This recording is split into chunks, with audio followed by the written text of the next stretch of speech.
오늘 주님의 날 거룩한 주일에 믿음을 가지고 예배당에 오신 여러분들을 주인의 이름으로, 예수님의 이름으로 환영을 합니다. 우리가 잔치를 벌여놓고 초청장을 보냈는데 참석해 주는 분들이 주인의 입장에서는 참 고마운 거예요. 그죠? 하나님의 마음도 동일하다 그렇게 생각합니다. 하나님도 여러분들을 안 올려다 왔구나 이렇게 책망하는 게 아니라 잘 왔구나, 어려운 가운데 잘 왔구나 그렇게 환영하시리라 믿어요. 옛날 사람들은 예수 믿으면 불이익을 받아가지고 교회를 못 오던 때가 있었는데, 오늘날에는 너무 바빠서 주일 지키기가 어렵습니다. 목사가 왜 안 지킵니까? 그렇게 여러분들에게 이야기한다고 해서 지킬 문제가 아니야. 그만큼 세상이 할 일도 많고 바쁘고 분주합니다. 그런 가운데 하나님께서 여러분들의 마음에 주일을 지킬 수 있는 마음을 주셨다라고 하는 것은, 이게 또 오늘 이 아침에 일어난 놀라운 기적입니다. 제가 여러분들의 얼굴을 볼 수 있는 것이 기적이라 그렇게 믿습니다. 또 오늘 예배에 참석했으니까 마음을 집중해서 찬양을 할 때 듣는 귀를 갖고, 또 이렇게 말씀을 강론할 때에 또 아멘으로 받으면 또 하나님이 또 얼마나 기뻐하실까 그렇게 믿습니다. 여러분들의 오늘 심령이 이 1시간 드리는 예배를 통해서 다시 한번 새롭게 하나님을 향하여 열리는 시간이 되기를 소망합니다. 오늘 예레미야 선지자는 감옥에 갇혀 있습니다. 매우 낙심할 수 있는 상황입니다. 그런데 하나님께서 예레미야에게 말씀하셨습니다. 너는 내게 부르짖으라. 믿음의 사람들은 하나님과 교제하기 때문에 어려울 때 기도합니다. 근데 너무 어려움이 심하면 기도를 잃어버리지요. 근데 우리가 믿어야 할 것이 하나 있습니다. 하나님과 우리 사이에 돌벽, 감옥이라고 하는 벽이 딱 가로막았습니다. 그래도 하나님과 우리의 사이의 관계가 단절되지 않는다. 하나님은 그 돌벽을 뚫으시고 우리 가운데 오셔서 우리의 심령을 붙들어 주시는 그런 하나님이시다 하는 사실을 우리 믿음의 사람들은 다 믿을 수 있습니다. 고난에 처한 모든 믿음의 백성들을 찾아오시는, 그리고 자애로운 말씀으로 음성을 들려주시는 주님을 오늘 우리가 보고 들을 수 있어야 하리라 믿습니다. 하나님은 우리에게 눈과 귀를 주셨습니다. 눈과 귀를 주신 것은 세상의 것만 보고 들으라고 하는 말이 아니에요. 하나님도 보고 하나님의 음성도 들으라고 주신 것입니다. 하나님을 알지 못하는 세상 사람들은 이 눈과 귀가 한 가지 기능밖에 하지 아니에요. 그러나 믿음의 사람들은 두 가지 기능을 합니다. 세상 것도 보고 하나님도 보고, 세상의 소리도 듣고 하나님의 음성도 들어요. 하나님을 보아야만 세상의 것을 보고 미혹되지 아니하고, 하나님의 음성을 들을 수 있는 귀가 있어야 세상에서 들려오는 수많은 소리에 우리가 넘어지지 아니하는 줄로 압니다. 그러나 이스라엘 백성, 믿음의 백성들은 환난만 만났다 하면 이 눈이 닫히고 귀가 닫힙니다. 그리고는 세상을 보는 눈과 귀만 밝아져요. 그래서 큰일 났구나 하는 탄식만 한다는 것입니다. 그래서 하나님은 믿음의 사람들인데 너희 믿음이 도대체 어디에 있기에 너희들의 눈이 멀어서 나를 보지 못하고 너희들의 귀가 닫혀서 나를 듣지 못하느냐, 그렇게 말씀하십니다. 이사야서 43장 22절에 보니까 하나님이 이렇게 말씀하셨어요. 너는 나를 부르지 아니하였다. 너는 나를 괴롭다라고 여겼다라고 한 것입니다. 우리가 이렇게 저와 여러분 사이에 눈이 좀 마주쳐야 되는데, 선생님 앞에서 학생들의 반응이 두 가지입니다. 하나는 선생님의 눈과 마주치려고 눈을 돌려 고개를 들어 손을 막 들어요. 뭐 질문하면 저요 그러잖아요.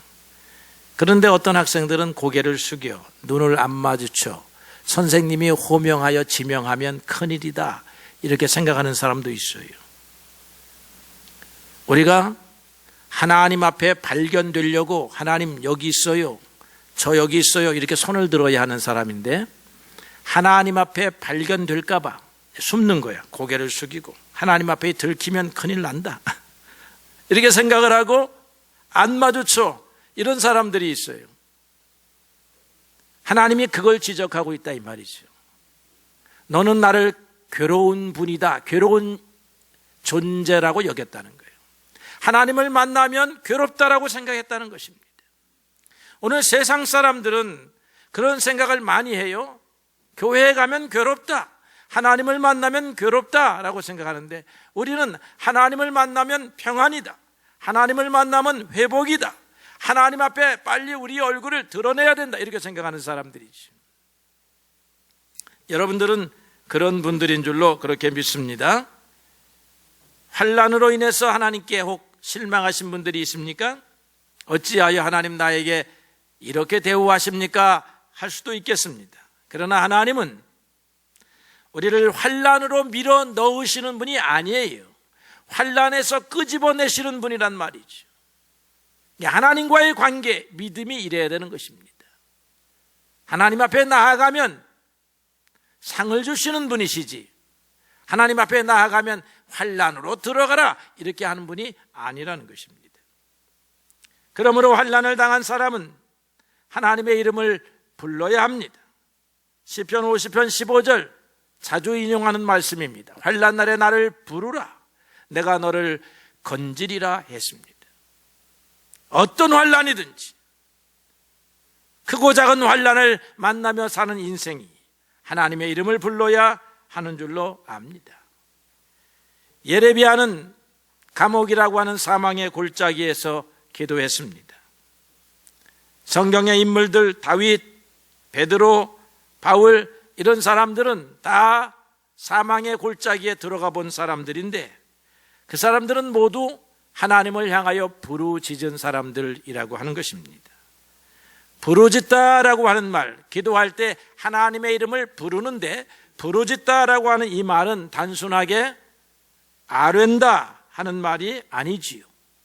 살려주세요 하는 말입니다. 살려주세요 하나님 하는 말이에요. 간절한 청원입니다. 수로보니게 여인이라고 하는 여자가 있어요. 그가 예수님 앞에 나아왔습니다. 무릎을 꿇고 얼굴을 땅바닥에 댑니다. 그리고는 눈물로 예수 앞에 호소해요. 다윗의 자손이여 나를 불쌍히 여기소서. 내 딸이 흉악한 귀신이 들었나이다. 맹인들이 예수님 앞에 나옵니다. 다윗의 자손이여 나를 불쌍히 여기소서. 우리가 보기를 원하나이다. 그들이 꼭 앞에 붙인 말이 있어요. 나를 불쌍히 여기소서입니다. 하나님의 긍휼이 풀어보면 하나님이 우리를 불쌍히 여기는 거예요. 하나님, 나는 불쌍한 존재가 아닙니다. 내가 왜 불쌍함? 여러분, 사람 앞에서는 여러분들이 불쌍한 존재가 아니에요. 절대 사람 앞에 가서 나를 불쌍히 여기소서 하지 말아요. 사람 앞에 가서. 그러나 하나님 앞에 가서는 해야 하는 말입니다. 이게 하나님 앞에 가서 할 말과 사람 앞에 가서 할 말을 헷갈려가지고 혼돈해서 하나님 앞에 해야 할 말을 사람 앞에 가서 하는 사람이 있어요. 이거 안 되는 것입니다. 하나님 앞에 가서 나를 불쌍히 여기소서. 내가 촘촘한 그늘에 묶여 있습니다. 도저히 탈출구가 없는 그런 감옥 속에 내가 앉아 있습니다. 예수님은 그들의 기도, 그걸 믿음의 기도라, 의인의 간구라 그렇게 말씀하십니다. 야고보서의 말씀에 보니까 믿음의 기도는 병든 자를 구원하리니 주께서 그를 일으키시리라 했습니다. 믿음의 기도. 의인의 간구는 역사하는 힘이 크니라. 의인의 간구. 주님이 들으시는 기도는 믿음의 기도요, 의인의 간구입니다. 이런 기도는 어떤 형태로 나타나느냐? 나를 불쌍히 여기소서 하는 부르짖음에서 나타나는 것입니다. 예수님께서 예루살렘 성을 입성하실 때에 백성들이 종려나무 가지를 꺾어가지고 호산나 다윗으로 오는 자손이여 하고 노래를 불렀습니다. 그 호산나라고 하는 말을 여러분들이 잘 아는 바와 같이 주여 우리를 구원하소서 하는 말입니다. 우리도 주님 앞에서 오늘 불러야 할 노래가 호산나이죠. 주님 우리를 구원하소서. 이 말보다 더 실감나는 용어는 주님 우리를 도와주소서입니다. 우리가 구원을 이 땅에서 저 천국에 가는 것으로만 구원을 생각하니까 구원의 개념이 굉장히 수상적이에요. 사변적입니다.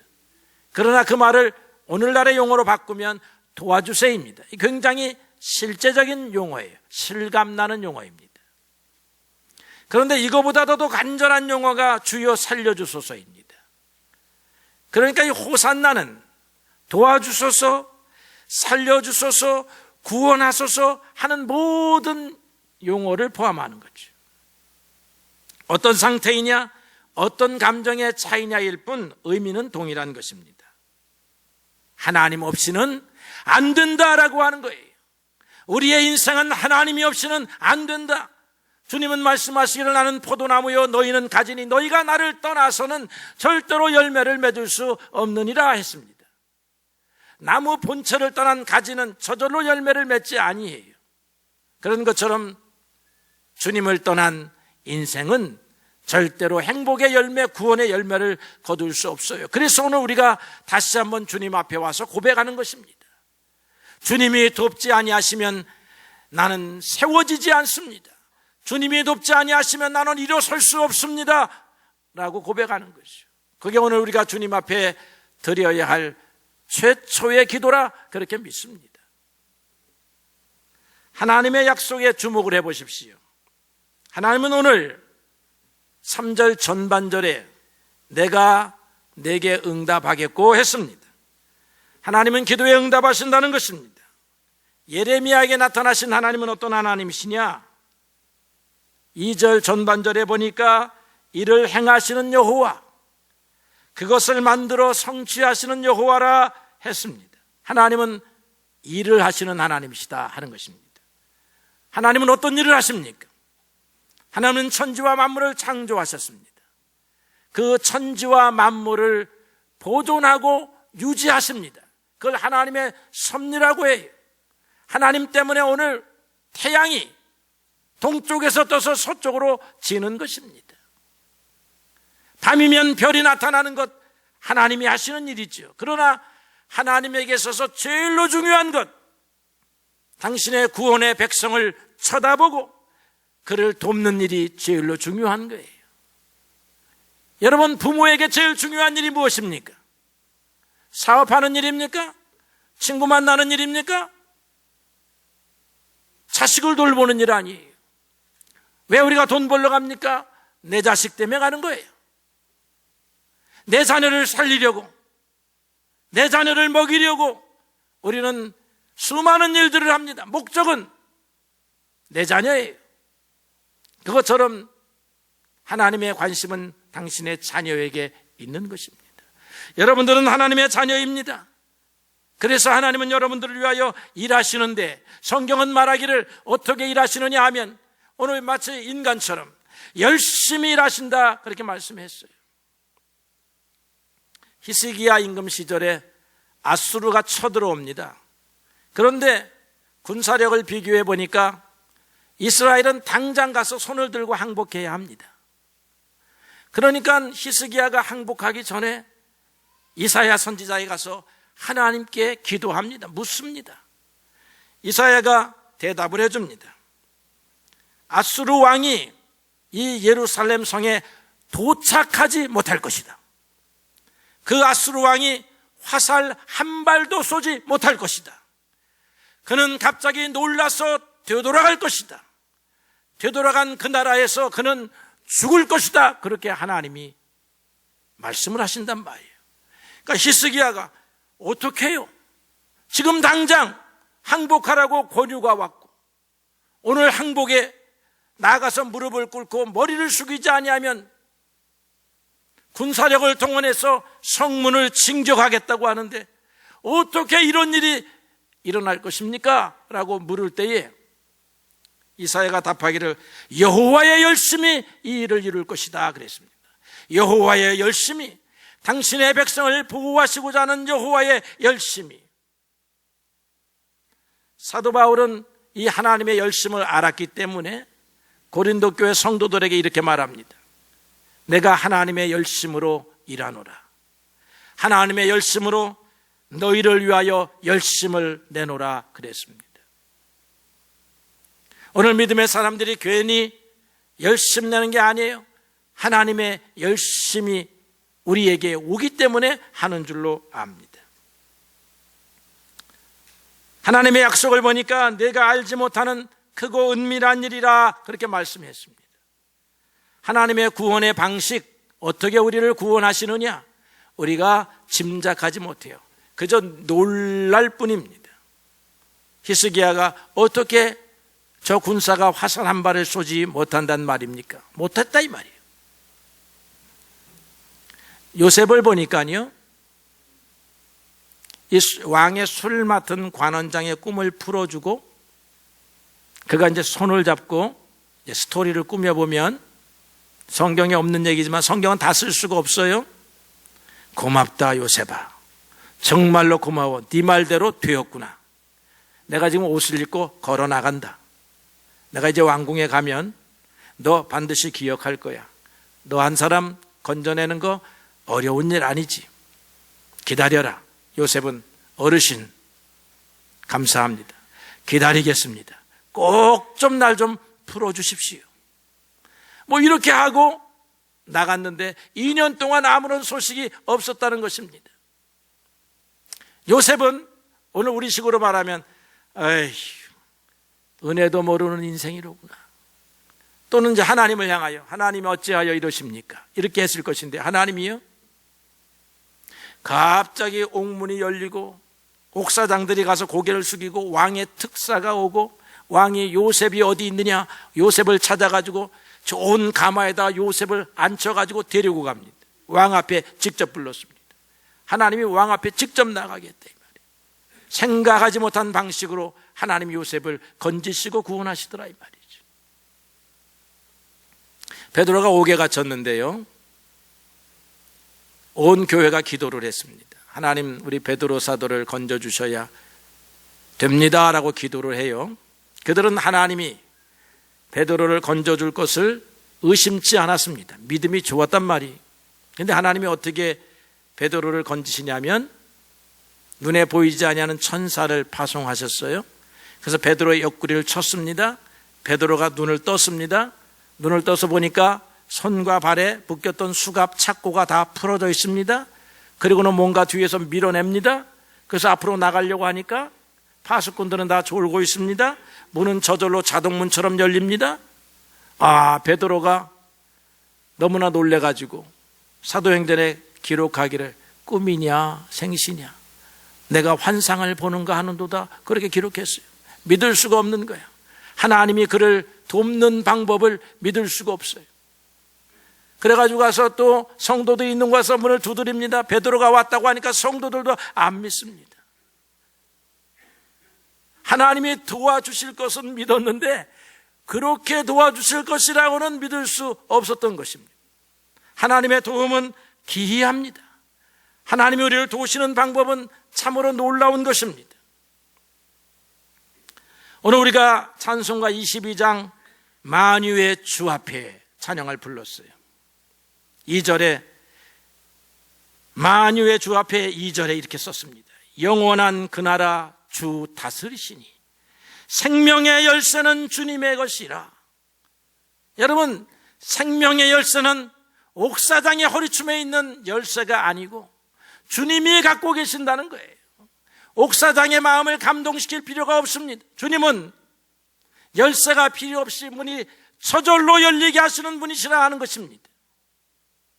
생명의 열쇠, 주님의 것입니다. 그래서 이스라엘 백성들은, 믿음의 백성들은 이런 주님을 찬양합니다. 여러분, 온갖 인생의 감옥에서 여러분들을 건지시고 문을 여실 분은 주님이시라고 하는 것입니다. 그래서 하나님 요렇게 도와주세요, 그렇게 기도하지 마세요. 그것은 하나님의 능력을 제한합니다. 하나님의 방식을 제한하는 것입니다. 기도할 때는 그냥 도와주세요, save me, help me 하면 되는 거예요. 저기 있는 줄을 갖다 던져주세요, 저기 있는 고무 튜브를 던져주시면 삽니다. 이거 도움을 요청하는 사람이 할 필요가 없는 거예요. 도움을 요청하는 사람은 손 들고 도와주세요만 하면 되는 거예요. 그러면 하나님이 필요에 맞게 도와주시는데 우리가 생각하지 못한 방식으로 도와주십니다. 그래서 크고 은밀한 일입니다. 하나님은 장차 예루살렘이 어떻게 될 것인지도 예레미야에게 보여주십니다. 너희의 성읍을 치료할 것이다. 포로의 생활은 끝을 나게 할 것이다. 이 성읍을 세계 열방 앞에 하나님의 영광으로 삼으실 것이다. 모든 열방이 예루살렘 백성들이 복을 받는 것을 보시고 놀랄 것이다. 나아가서는 두려워할 것이다. 왜 우리에게 이렇게 하십니까? 우리가 하나님의 사랑받는 자녀이기 때문에 그래요. 세계에서 딱 2장밖에 없는 우표가 있었답니다. 우표. 그래서 우표 수집가가 이거를 다 내가 소유해야 되는데 한 장이 다른 사람에게 가 있어. 그래서 수소문하고 찾아가지고 그 사람을 만났습니다. 집 한 채 값이나 되는 거액을 들여서 그 우표를 샀습니다. 이제 2장, 세계에서 2장밖에 없는 우표를 한 사람이 소유하게 되었어요. 이 사람이 모든 사람들이 보는 앞에서 우표 한 장을 찢었습니다. 사람들이 깜짝 놀랐습니다. 아니, 그렇게 귀중한 우표를 왜 찢어? 왜? 그러니까 이 사람이 이렇게 말합니다. 우표는 한 장이 있을 때 최고로 귀한 거야.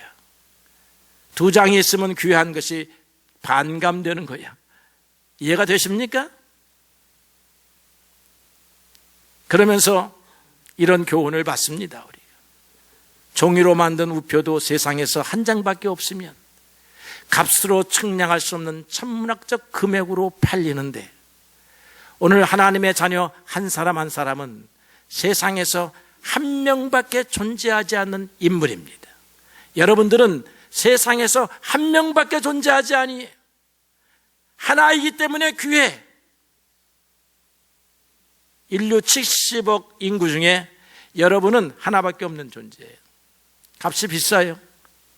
그런데 하나님을 안 믿으면 값은 저 값이고, 하나님을 믿으면 하나님이 보배롭고 존귀하게 여기사 그 값이 큰 거예요. 왜 값이 크냐 하면 어떠한 경우에도 하나님이 보호하사 물 가운데 들어갈지라도 그 물에서 그 물이 한 방울도 튀기지 않게 하시고, 불 가운데 들어갈지라도 그 불이 머리카락 하나, 의복 한 조각도 사르지 않게 하시는 절대적인 하나님의 보호가 있는 특별한 존재이기 때문에 여러분들의 값어치가 있는 거예요.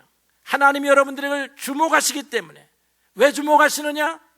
너는 세상에서 단 하나밖에 없는 나의 귀중한 창조물이요 자녀라고 하는 것입니다. 이걸 알고 힘을 얻어야 하는 것입니다.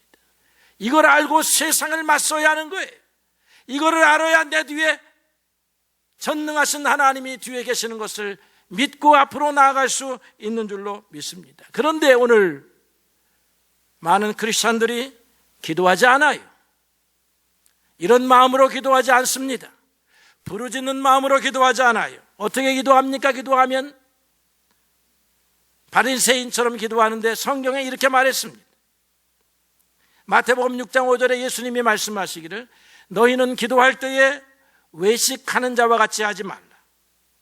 그들은 사람에게 보이려고 회당과 큰 거리 어귀에서 기도하기를 좋아하느니라. 기도를 하는데 사람 앞에 보이려고 기도한다 이거예요. 공식적인 자리에서만 기도하지 골방에서는 기도하지 않는다 이거예요. 걸어가면서는 기도하지 않는다 이거야. 하나님 나를 도우소서, 나를 살리실 분은 하나님이요, 나를 이 감옥에서 건지실 분은, 열쇠를 가지실 분은 하나님이시라고 믿고 기도하지 않는다. 사람에게 보이려고 기도하고, 또 어떤 바리새인은 이렇게 기도합니다. 하나님, 나는 이 사람들과 같이 살지 않았습니다. 나는 토색하지 아니했습니다. 불의하지 않았습니다. 간음하지 않았습니다. 저 세리와 같이 살지 않았습니다. 이건 하나님하고 줄다리기 하는 기도예요. 줄다리기. 오늘 우리가 줄다리기가 있을지 모르겠는데 줄다리기 하는 기도. 하나님하고 줄다리기 하면 안 돼요. 내가 이만큼 했으니 하나님이 나를 이만큼 도와주셔야 됩니다 하는 건 줄다리기 기도예요. 우리는 하나님 앞에 가서 나를 불쌍히 여기소서 하는 기도 외에는 할 것이 없어요. 또 어떤 사람은 이거는 기도할 일이지만 이거는 기도할 일이 아니다 구분하는 사람이 있어요. 이렇게 하면 하나님이 귀찮아하신다라고 한단 말이에요. 어떤 사람이 장사를 하는데 가서 제가 기도를 해줬더니 제 장사를 위해서는 기도하지 마세요 목사님 그러더라고요. 왜요? 했더니 장사는 제가 열심히 하면 되는 거지, 근데 저 영혼만을 위해서 기도해 주세요 그렇게 하더라고요. 그래서 저는 기도했어요. 장사가 잘 되게 해주세요. 야, 그 사람이 하나님을 괴롭게 하지 않으려고 하는 그 충정은 감동이 와. 그런데 기도를 모르는 것에 대해서는 안타까웠습니다. 기도를 봅시다. 성경은 쉬지 말고 기도하라 그랬어요. 데살로니가전서 5장 17절의 말씀, 쉬지 말고 기도하라. 기도할 것이 얼마나 많으면 쉬지 말고 기도하라 했을까 한번 생각해 보시고, 마태복음 7장 11절에 보게 되면 아들이 아버지께 요구하듯 기도하라 그랬습니다. 예수님께서 말씀하시기를 너희가 악한 자라도 좋은 것으로 자식에게 줄 알거든 하물며 하늘에 계신 너희 아버지께서 좋은 것으로 주시지 않겠느냐. 아들이 아버지에게 요구하듯, 무엇을 요구하듯 그렇게 기도하라는 것입니다. 예수님은 요한복음 14장 14절에서 내 이름으로 무엇이든지 기도하면, 내게 구하면 내가 행하리라 했습니다. 무엇이든지 크고 작은 모든 일을 주님 앞에 기도해야 합니다. 내일 아침에 깨어나는 것도 사실은 기도해야 하는 거예요. 여러분, 하나님이 저절로 해주는 것 같지만 여러분들이 기도했다고 믿고 그렇게 해주시는 거지만, 여러분들이 신실한 기독교인이 되면 잠잘 때 주님 오늘도 감사합니다, 내일 아침에도 건강한 몸과 마음으로 깨어나게 하소서 이렇게 기도해. 어떤 사람은 그렇게 기도하죠. 병상에 있는 사람들은. 그럼 여러분들은 감사라도 해야 돼. 감사 기도라도 해야 된다. 하나님을 기도하라고 하면 자기 일은 하지 말라고 하느냐, 그게 아니죠. 열심히 자기 일을 하면서 하라는 거예요. 열심히 자기 집을 지키면서 여호와께서 내 가정을 세우지 아니하시면 세울 수가 없습니다 기도하라는 거예요. 열심히 자기 성을 지키면서 하나님께서 지켜주지 아니하시면 내가 지키는 것 같고는 안 됩니다. 그렇게 기도하라는 거예요. 어떻게 기도하라고 하느냐? 부르짖으면서 간절한 마음으로, 꼭 목소리를 크게 내서가 아니라 이 속에 진실한 믿음을 가지고 간절하게 기도하는, 기도를 통해서 하나님의 풍성하신 은혜가 여러분의 삶의 날마다 넘쳐나기를 축복합니다.